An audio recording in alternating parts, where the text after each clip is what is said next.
From the presidency comes official engagements and highlights from the office of Mr. President.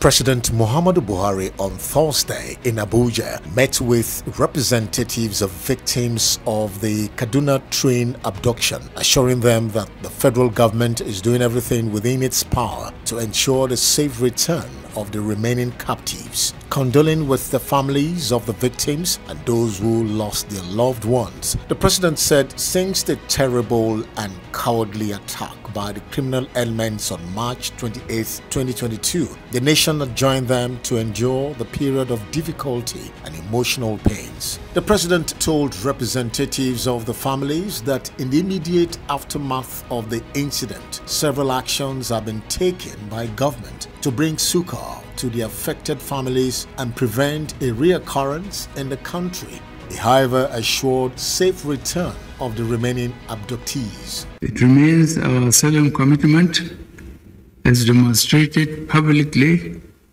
and behind the scenes, that we will ensure each person currently being held captive is safely returned home to their families. In the last couple of days, you must have heard about the number of terrorists neutralized by the military and number of these hostages freed. These efforts will not stop or reduce. We must take the fight to the terrorists and demonstrate there is no hiding place for them within the borders of our country.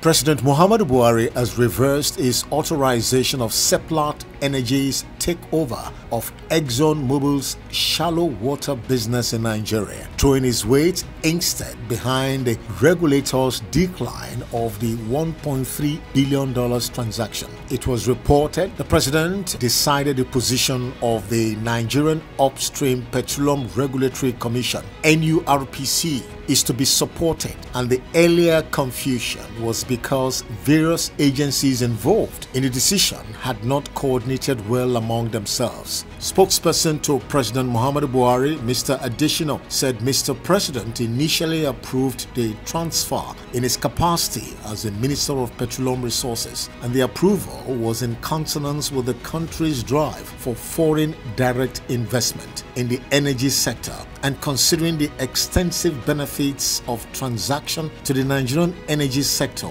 and the larger economy. President Muhammadu Buhari Thursday received at State House Abuja the new president of the Economic Community of West African States ECOWAS Commission, Dr. Omar Aliyu Toure, and his management team, telling them the kind of sub-regional body West African leaders desire and must have. While wishing the new president success in his assignment, he expressed hope that the new leader will collectively drive the sub-region to one that is economically integrated, politically stable, and socially in harmony with itself, to the admiration of the continent and indeed the global community. He further told the new management team that citizens of ECOWAS must directly feel the impact of the organization through people-oriented programs and projects that include effective advocacy around core issues of concerns to the sub-region. I have no doubts that you will evolve appropriate partnerships and working relationships with development partners across the globe to maximize opportunities for progress rather than engage in messages that is echoes that we desire and must have. And finally, from the presidency, the remains of Captain Atta Samuel and 4 other soldiers attached to the Presidential Guards Brigade killed in an ambush by suspected terrorists in the Federal Capital Territory have been laid to rest. A statement by the Assistant Director of Army Public Relations, Guards Brigade, Captain Godfrey Abakpa, said the captain and soldiers were buried on Thursday amid tears at the Guards Brigade Cemetery in Maitama,